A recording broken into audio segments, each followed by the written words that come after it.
again, case 2 of section 2.2, constant coefficient, second order, lots of 2's, right? ODEs, and we're in the repeated roots piece right now, okay? So we're used to seeing this. We've got constant coefficients that are real numbers. The coefficient of the second derivative is not 0, therefore it's a second order ODE. And here's the characteristic equation. And now let's look at what happens when we don't get 2 real distinct roots out of that quadratic equation, but instead get repeated roots. So let's view this through an exercise, one of the homework problems, in fact, and then we'll look at it in more generality, okay? So let's look at exercise 2.2.102, okay? So the equation is y double prime minus 6y prime plus 9y is equal to 0. So find the all functions out there in the world whose second derivative minus 6 times their first derivative plus 9 times themselves ends up just being 0. What are all possible functions? Now, again, we could guess, but that's not a good plan. So what do we do? Again, where does this characteristic equation come from? It comes from, we did guess that y is e to the rx, right? And that was a very productive guess. And so what is our characteristic equation that goes along with this ODE? R squared minus 6r plus 9 equals 0, right? Making that guess, plugging in, would allow us to factor out the URX, and then we're down to this quadratic. Okay, what do we do when we see this quadratic? Nice. We factor, right? When you do it for a specific problem, you factor, right? And then if you can't factor, then you go to quadratic formula. All right, so, well, let's see, what do we get? R and R. Oh, let's see, factors of 9. Okay, minus 3, right? Because I don't want, I'm gonna guess there. Anyway, right? Minus 3r, minus 3r, minus 6r, minus 3 plus 9. There we go, right? What do we discover here, right? What we discover here is that r equals 3 is a double root, right? A double root, yeah? The quadratic equation, the graph of the quadratic equation in R, right, looks like this, right? It just touches the graph at R equals 3 and turns back around, yeah? So there's only a single real number, R, for which that makes this quadratic 0, and that R is 3. That's a double root. We call it a repeated root. All right, it's another word for it is a root of multiplicity. What do you think? Good, root of multiplicity 2, right? Because it's a double root, right? It's repeated. Another way to think about this factoring is r minus 3 quantity squared, right? It's a root of multiplicity 2, a double root. So we only get one real root out, one distinct real root, okay? What does that mean? That's only going to give us a single solution y1. What is going to be the solution y1 that comes from this? Yeah, good. Eat it up 3x, right? Okay. So we've got one function that solves that differential equation. Now, you can check, okay? y1 is a solution. Let's check, just to make sure you get it, right? What's y1 prime? Good. E to the stuff times the derivative of the stuff, right? 3e to 3x. What's y1 double prime? E to 3x 3 times another 3, 9, right? Yeah? So what is y1 double prime minus 6y1 prime plus 9y1? What is that equal to? Well, it's 9e to the 3x minus 6 times 3e to the 3x plus 9 times y1 e to the 3x, right? What do I got? 9 plus 9 is 18e to the 3x minus 18e to the 3x, right? 19e to the 3x minus 18e to the 3x is equal to 0. So yes, indeed, y1 solves that equation, right? We knew it was going to, but that was just nice to check, yeah? Okay, so we only have one solution. That's our problem, though, okay? We need a second solution, yeah? We need a second solution. So what are we going to do?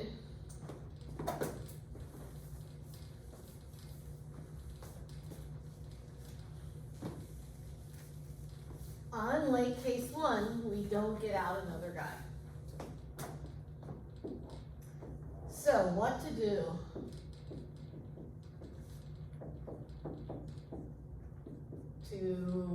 What to do to find a second solution? y2, right? Because we now know that if we can find a y2 and we can show that y1 and y2 are linearly independent, then we've got our general solution. Okay, find a second solution, y2.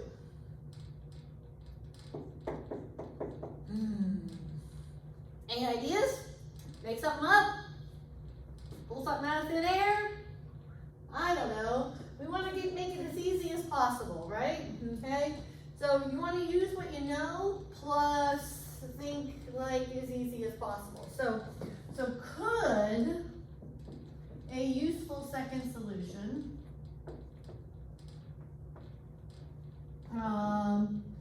be y2 of x is equal to some constant times y1 of x. I just heard some strange noise and it's making me wonder, oh, okay, it's just a test. Let me turn that off. All right, I just thought for a second the video went off. Okay, so could we do that? Like we know y1 is a solution, so would this be a useful second solution? Good, okay. Is it a second solution? Yes, because any constant times y1 will also satisfy this. Is it a useful second solution for us? No, because why? To be useful, we want a linearly independent solution. And are y1 and y2 linearly independent? If we let y2 just be some constant times y1? Absolutely not. That's the definition of what? This is the definition of y1 and y2 are linearly what? Linearly good. Dependent. Very nice. Okay, so this won't work. Won't work, right? y2 is a solution, but it's a linearly dependent solution, and so it's not a useful solution for us. So now what? What do we do? Okay. Well, let's see if we can sort of exploit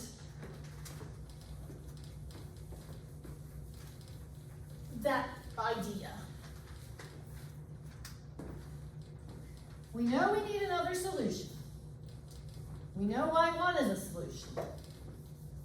Here's our y1, right? I'm just going to put that up here. Okay, so I'm going to erase that. y1 equals e to the 3x is a solution, right? So that's kind of where we are right now. Okay. We need another solution. We know a constant times y1 is another solution, but it's not a useful solution because it's a linearly dependent solution. So maybe when we sit for a while and puzzle and think, we say, well, a constant won't work here. because we understand linear dependence. But what if it was instead of function? Instead of a constant, then we wouldn't have a linear dependence problem. Yeah, maybe something like that could work. Well, what function? I don't know. We can't just make something up. So you want to have a systematic process. Maybe, right, we can assume that y2 of x is, instead of a constant times y1, a function times y1. V, okay, where v of x is an unknown function. And our goal, find a simple v of x, right, that makes y2 a solution to this ODE, right? Yeah? Sound like, make sense? Yeah? All right. Then hope that that y2 is linearly independent. At least off to a better start by not assuming a constant. This is actually a particular method. This is called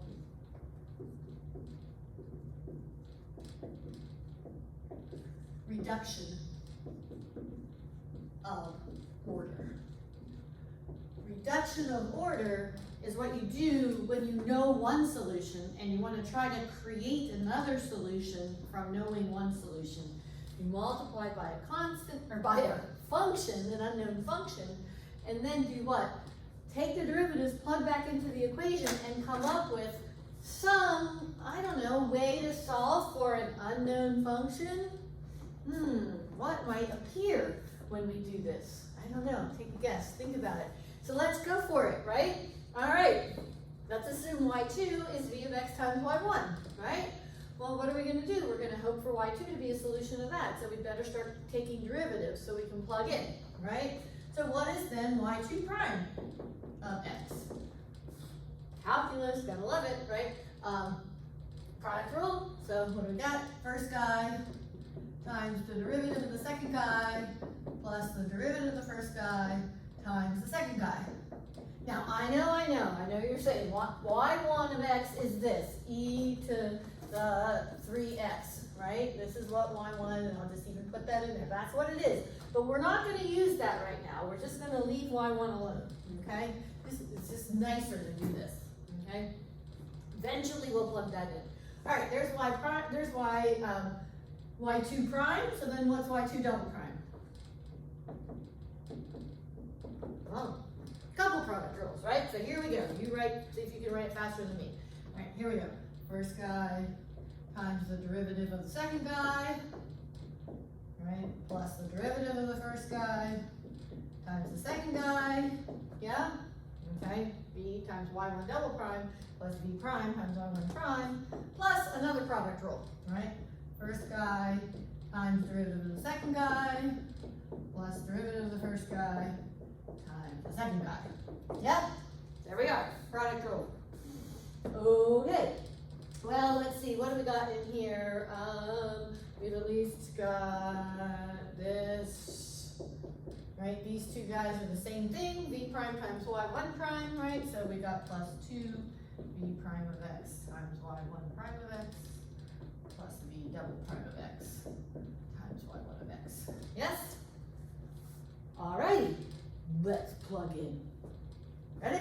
Here we go. Lots of fun. So let's plug into the solution, or plug into the differential equation. Plug our y2, right, into,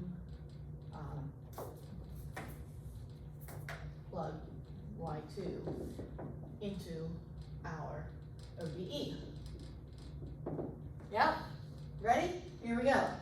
Okay, so we've got our y2 double prime, right? That's our v of x times y1 double prime plus 2v prime of x times y1 prime of x, right? Plus v double prime of x times y1 of x, right? Minus 6 times y prime, right? Let me write it actually up here first. What are we doing? y2 double prime minus 6 times y2 prime plus 9y2. We're trying to see what that is equal to, right? This whole piece right here is y2 double prime, right? For this guy y2, computed it right there. All right, minus 6 times y2 prime, we're gonna plug this piece in, right, for y2 prime. So minus 6 times v of x times y1 prime plus v prime times y1. Yeah? And then plus 9 times y. What was y? Sorry, 9 times y2, right? 9 times y2. y2 is v of x times y1 of x. Yeah? Okay. So this is, we have this crazy thought. Multiply y1 by some function v of x, and then plug into the differential equation. Now let's see what happens here. Okay, so take a quick look at this. Let's look at everything that multiplies v of x, okay? Well, that multiplies v of x. That multiplies v of x plus that constant, right? And that, yeah? So let's write that part out here. What is that? Everything has a v of x in it, so I can factor the v of x out, right? The blue stuff.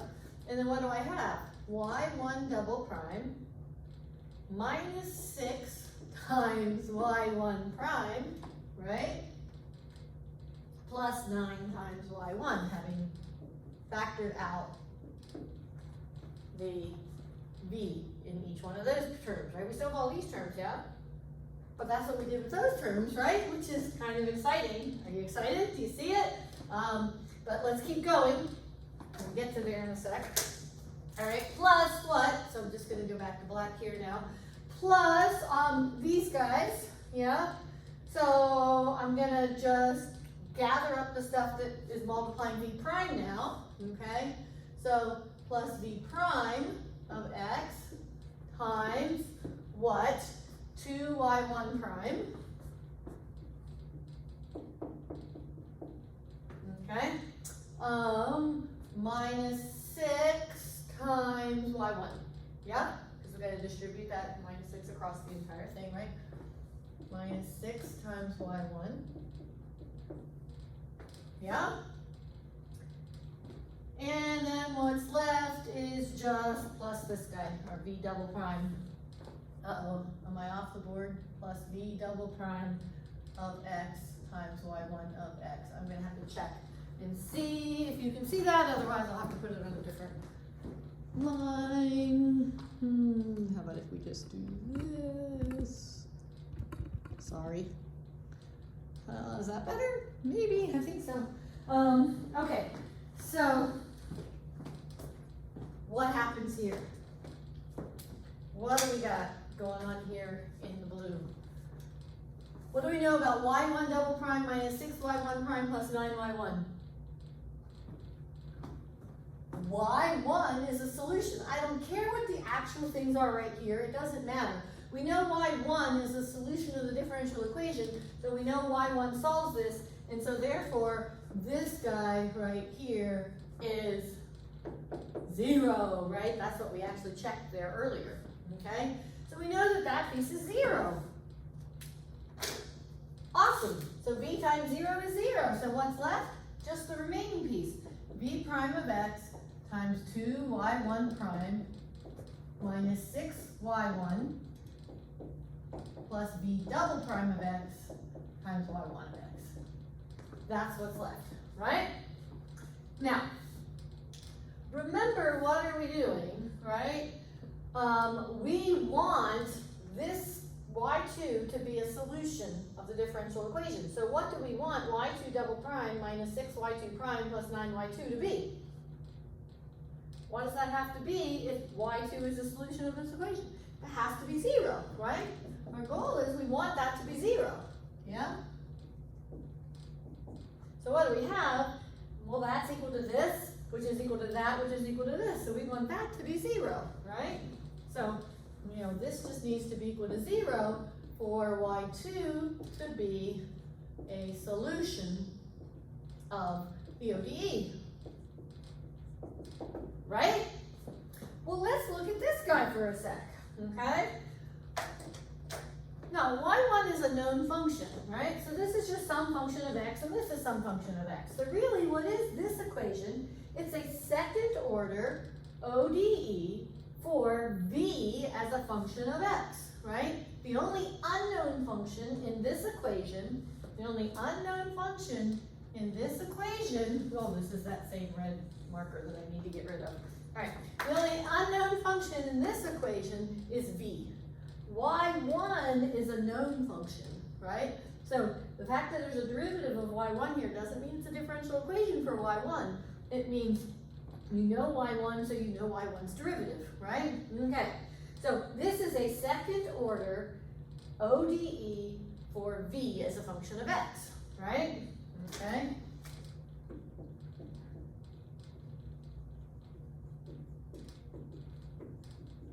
But it's even better because in this equation, the function v itself doesn't appear. So it only has v prime and v double prime.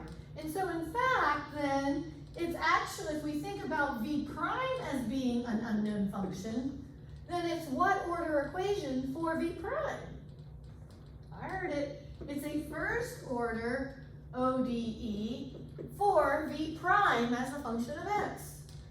Because if I think of v prime as my unknown, call it something else if you want, w, okay?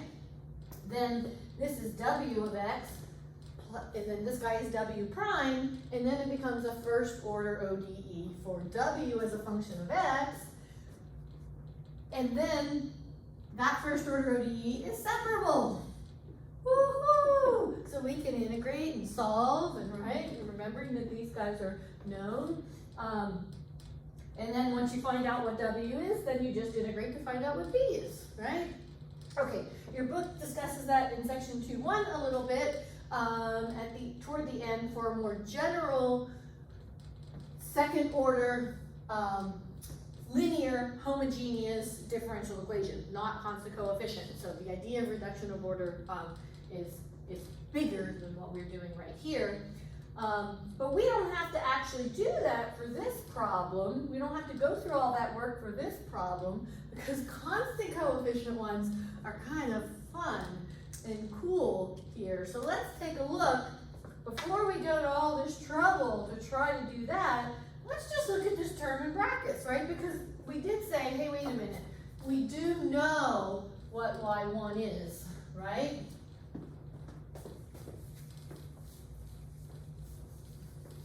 I'm going to leave that there because that's what we did.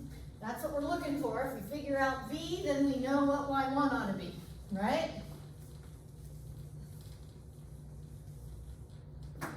Okay. So let's look at this term in brackets for a sec. I guess I'll just erase this piece here now so that we can look at that. Before we jump into that, let's consider this. Okay, now what is y1? So let's recall y1 is e to the 3x. Yep.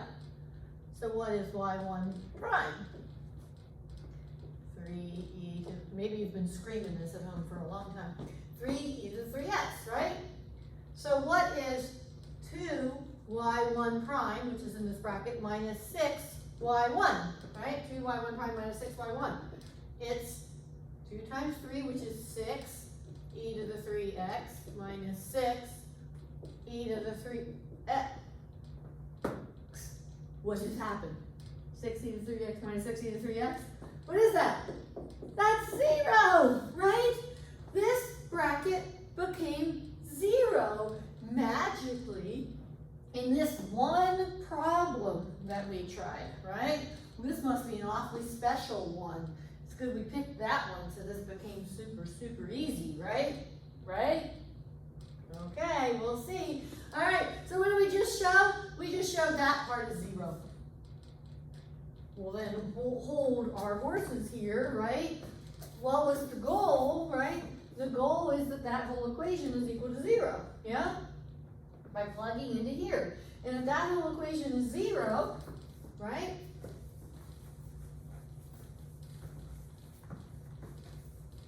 Then what?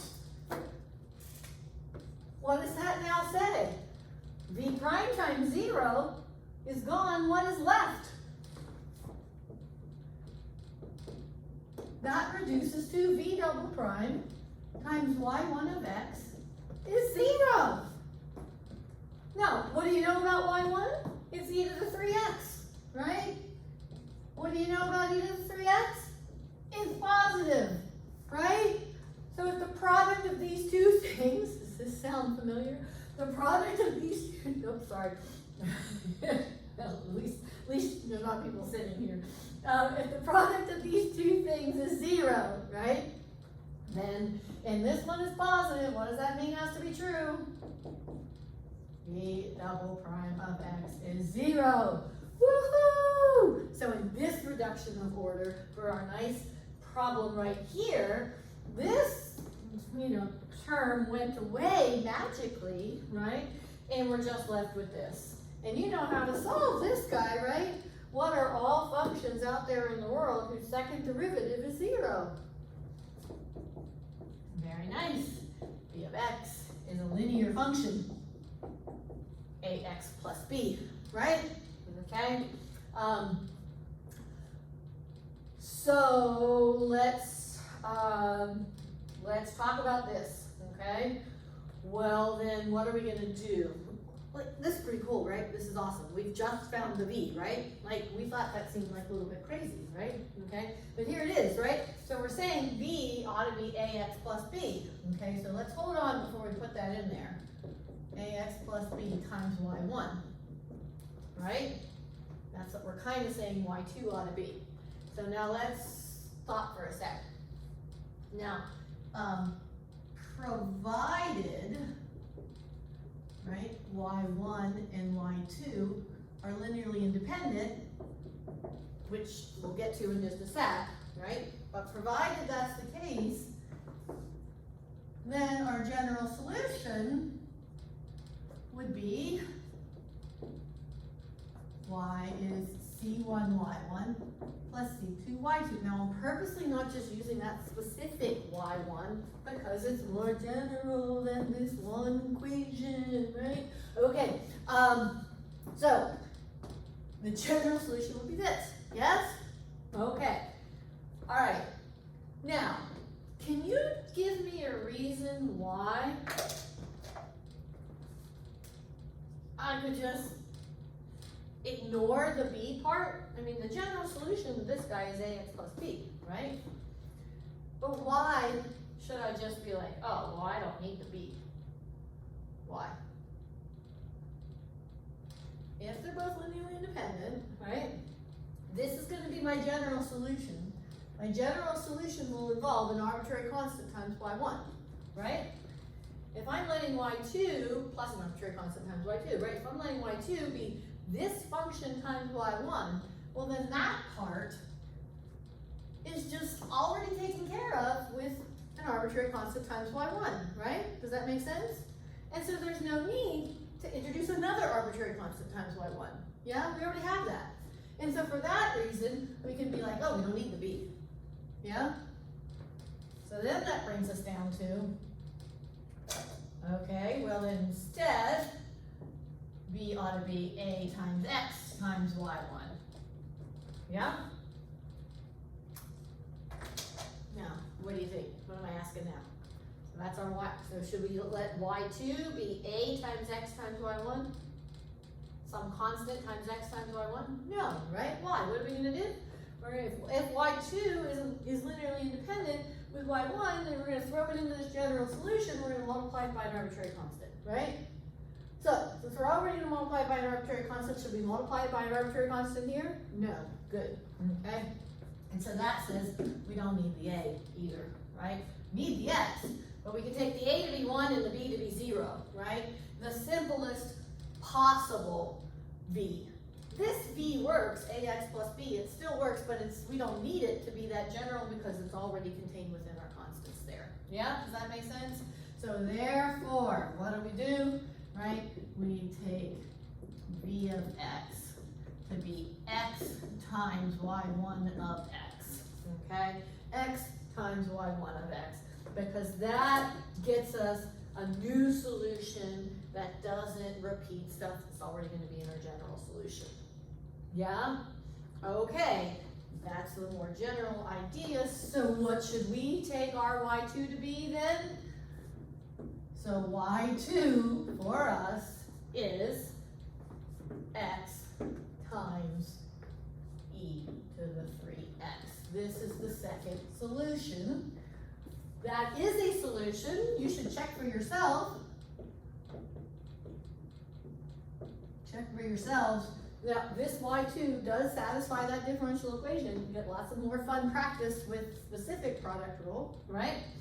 So it's a solution. So now, what is the only thing we need to check? What is the only thing we really need? We need to see if y1 and y2 are linearly independent. Yeah? You ready? Okay, so here we go.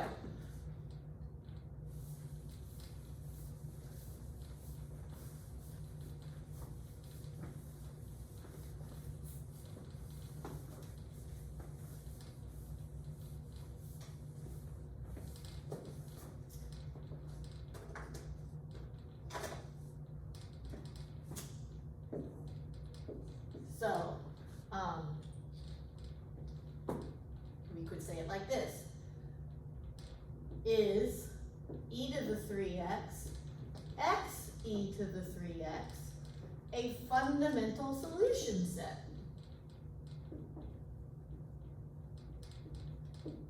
For our ODE, okay? What does that mean, right? They're both solutions. Each is a solution.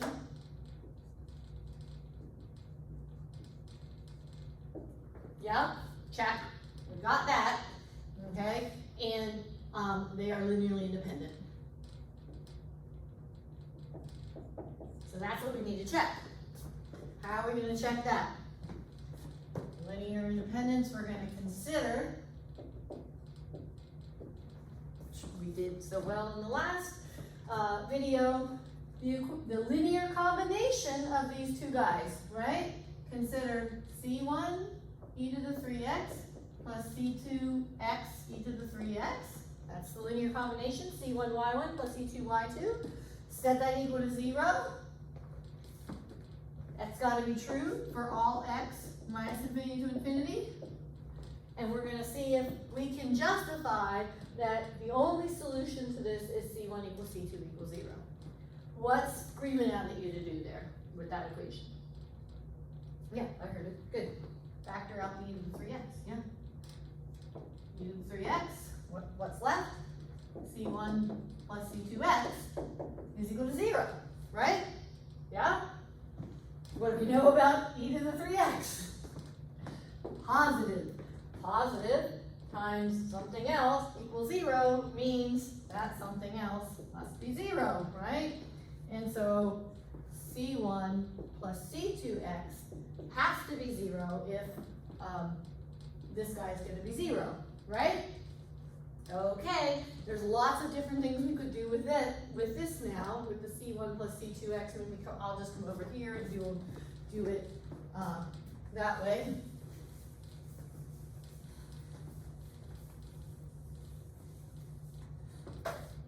So we have lots of options.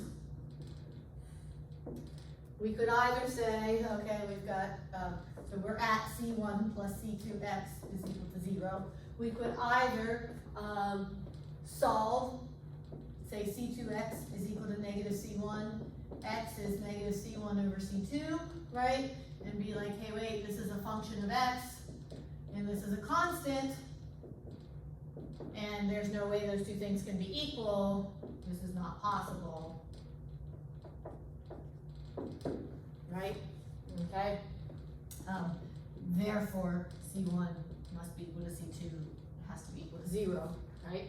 Because if we divide by C2, then C2 wouldn't be 0. We could do it the other way where we divide by C1 and the same deal, okay? And we produce the fact that we have a function of x equal to a constant, not possible, okay, in order to solve that equation. There's many different ways to think about it. Let's do it this way now for a sec too, and then we'll come back and think about it yet another way. That's one option. What's another option is to be like, okay, well, let me just pick some values, okay, if x is 0, because this has to be true, right, for all x real. That's our I, our interval, all real numbers. So if x is 0, what does this equation say? Well, it says C1 is 0, right? If x is 1, what does the equation say? C1 plus C2, right? X is 1 is 0, but C1 was 0, and so if C1 is 0 and C1 plus C2 is 0, then that means C2 is 0, so they're both 0. So we've just shown like this equation holding for all x is being C1 and C2 is 0. Okay, that means linearly independent. Linearly independent. Lots of other ways we could say this too. Lots of other ways to think about this. What is another way to think about it? One way to think about it is geometrically. This is a line, right? This is an equation of a line. This is also a line, right? This is the horizontal line. Y equals 0. So another thing that this is saying is, what has to be true about M and B, right? Mx plus b, the equation of a line. What has to be true about M and B for a line to always be just y equals 0? Well, the slope and the intercept have to be 0, right? So you can't just have the slope 0, because that could be a line somewhere else, right? Can't just have the intercept 0, because you could have a different slope, right? So that's what this is saying. Another way geometrically to think about it is, what do I have to require about the equation, the parameters in the equation of a line, if I want the line to be 0 for all x? Well, the slope and the intercept have to be 0. Same thing. Now, what else is that saying, right? That's all kinds of, so what were we doing? We were showing these two guys are linearly independent, right? So therefore, these guys are linearly independent. E to the 3x and x e to the 3x. But what have we also just shown, right? By looking at this and concluding from this equation that this requires C1 and C2 to be 0 in any of the ways we just talked about it, that also means that the function we also get for free, that 1 and x are linearly independent on the reals. Because this is C1 times 1 plus C2 times x, right?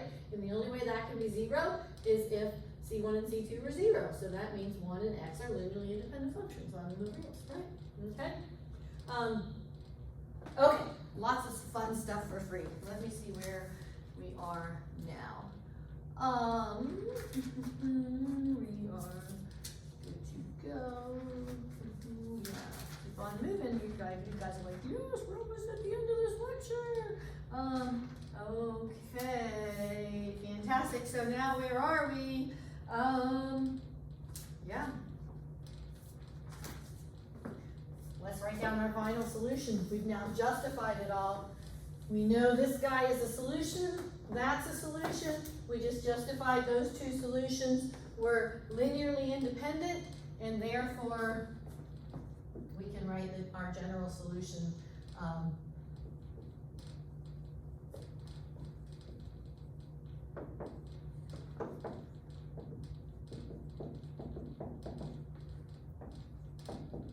y is equal to C1 y1 e to the 3x plus C2 y2 x e to the 3x.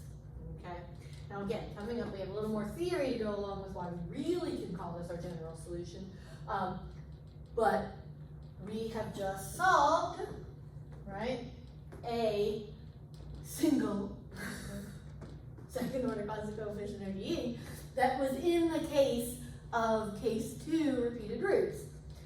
So the question is this what you have to go through every single time that you find that case, right? That would be bad. But the answer, as you might expect, is no, we can kind of generalize this idea, okay? So are we ready, right? We want to think about what happens. So it was really good to go through this example so you have something specific to hold on to. And now our question is, well, is the fact that v of x was x, right? Remember, that's what we started with. y2 should be some unknown crazy function. Could have been any function out there in the world, v of x. Could have been anything, right? Think of the gazillions of functions you know. Could have been anything, it turned out to be x. Was the fact that v of x turned out to be x for us in this case, just a fluke? It's just because I picked this particular equation, or is it going to happen in any time we're in case 2? That's where we're going to finish. So let's go. Yeah? All right.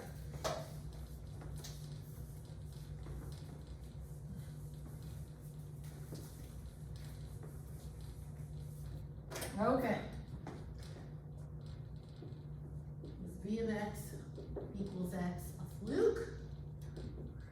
Just for this ODE?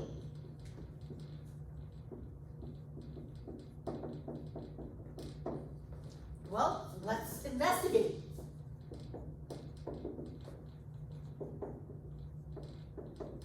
Right? It's never fun to just be told an answer. It's like so much more fun to discover and see where it all comes from. All right, so what are we going to do? Right? We're going to consider a y double prime plus b y prime plus c y is equal to 0. Right? Okay? Our general constant coefficient homogeneous second order ODE where a, b, and c are constants, real numbers, and a is not 0, right? That makes this guy a second order. Okay, we get a characteristic equation then that is ar squared plus br plus c is equal to 0, right? Now, if we're in this general case, we can't just nicely factor like we did our specific example over there, right? And so what do we know from the quadratic formula? R is minus b plus or minus, sing it loud, sing it proud, right? Here we go. Okay. Minus b plus or minus the square root of b squared minus 4ac over 2a, right? If we are in case 2, right? Repeated root,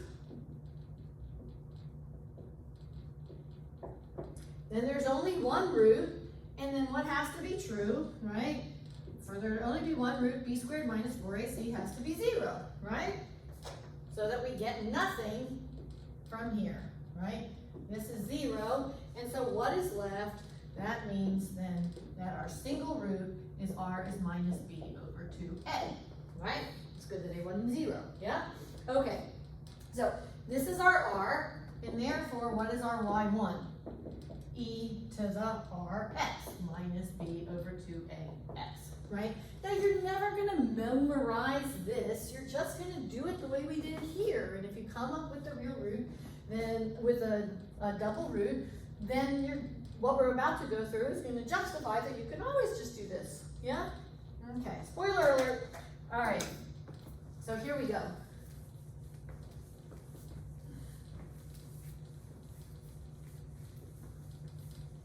What did we do? We want a second solution.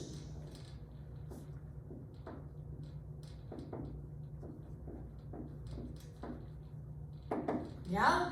Anybody have any ideas of what we ought to call our second solution? Well, we want to use the method of reduction of order, right? So we're trying to do this in general now, so we have to think about it more generally. So we've got to let y2 be some unknown function of x, right, times y1 of x. Not worth sticking in what y1 is yet, right? Awesome. Now you can just flow on through all of this.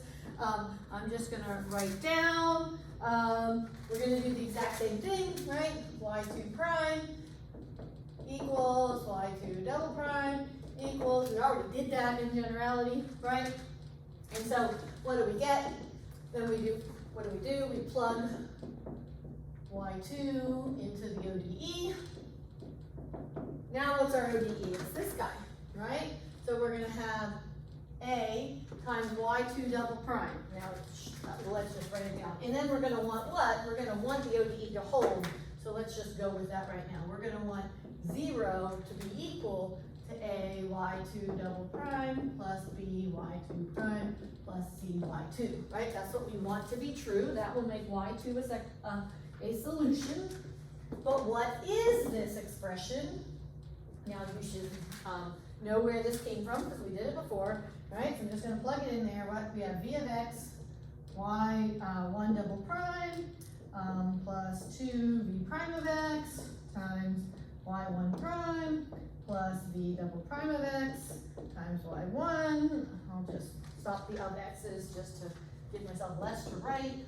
Plus b times v of x. I'll put it with x because that's our unknown. Y1 prime plus v prime y1. I'll write v prime of x just to be consistent so you don't get confused. Y1 plus c times y2. What is y2? Y2 is v of x times y1, right? Woo. All right. So now what?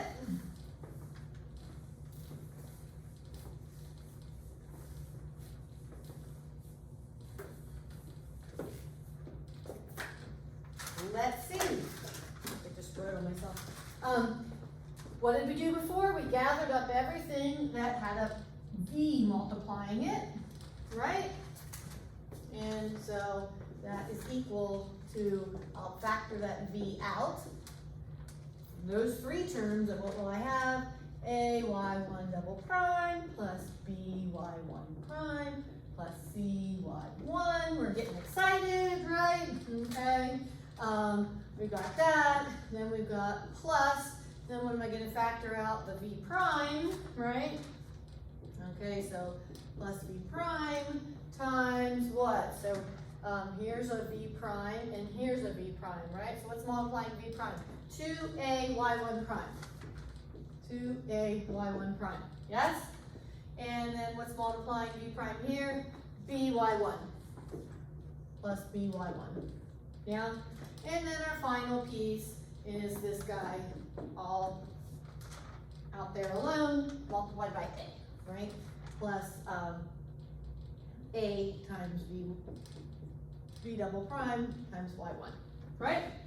Okay, so we want 0 to be equal to this so that y2 solves the ODE. This is what y2 is when we put in all its derivatives. And so now so 0 has to equal all of this. And tell me, what are we excited about? Yeah. What is a y1 double prime plus b y1 prime plus c y1? We don't have to do the computation. We don't have to take the derivatives. What do we know this is equal to? 0. Why? Because y1 solved the ODE, right? We put a y1 everywhere there's a y, we get 0, right? Because y1 is a solution, right? So that piece is 0. Well then, what do we have left? So let's do what we did before and look at what's in the brackets, right? Now we'll use our specific y1. What is y1? E to the negative b over 2a times x, right? Okay, and that's just coming from the fact that we're going to have a single repeated root, then this discriminant has to be 0. So you're just left with minus b over 2a, right? So what is y1 prime then? This is e to stuff. The derivative of e to stuff is e to the stuff times the derivative of stuff, right? But the stuff is just a constant times x. So the derivative of stuff is the constant is minus b over 2a. Yeah? Awesome. All right, let's just look at this expression. So what is 2ay1 then? Prime. 2ay1 prime. Yeah? From here 2ay1 prime. If I multiply this by 2a, what am I left with? Minus b e to the minus b over 2ax. Yeah, you getting excited? You should be. All right. What is this guy? B times y1. Well, it is plus b times e to the negative b over 2ax. So what happens when I add these two things together? That plus that, for this solution, is that plus that. Was it a fluke that that bracket became 0 for our specific problem? No, right? This is math, magically, right? It's not magic, it's math magic, right? What happens, these two guys add together and we get 0 for any constant coefficient problem that ends up in the case 2 repeated root case, right? That's phenomenal, because then what do we know, right? The only thing left in this big giant equation that we want to be 0 is this term, right? And what do we know about a? Oh, a is not 0, otherwise it wouldn't be a second order equation, right? And what do we know about y1? y1 is an exponential. Exponentials are never 0. That's always positive. And so the only way this product of three things can be equal to 0 is, lo and behold, if b double prime of x is 0, so v is linear, right? V is linear, and therefore take v equal the simplest linear function that will not produce repetitive things in the general solution. What should we take v to be? X. Woo! We are done, right? We got that, right? We just did it for all of them, so v should be x. So what is then y2? y2, the second solution for any problem that ends up in case 2 is x times y1, right? Which is, we'll write it e to the negative b over 2ax, but it's really just x e to the rx, right? This is our r, right? E to the rx. That's the r that came out. And so we have what then as our general solution? It's got to finish writing it. Well, what do you have to do, right, for the exact same reasons as before with our specific problem? You can walk through that for yourself.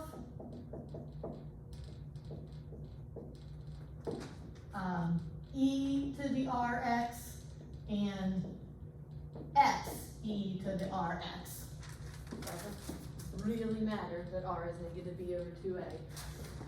E to the rx and x e to the rx are linearly independent functions.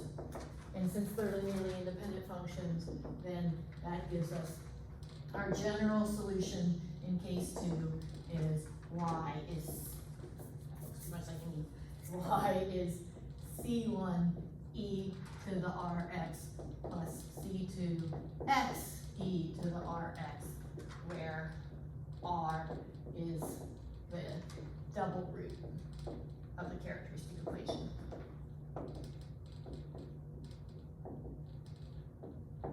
Right, so you don't remember the formula, you just factor the characteristic equation and find out what r is, right? And that is pretty awesome, right? Pretty awesome.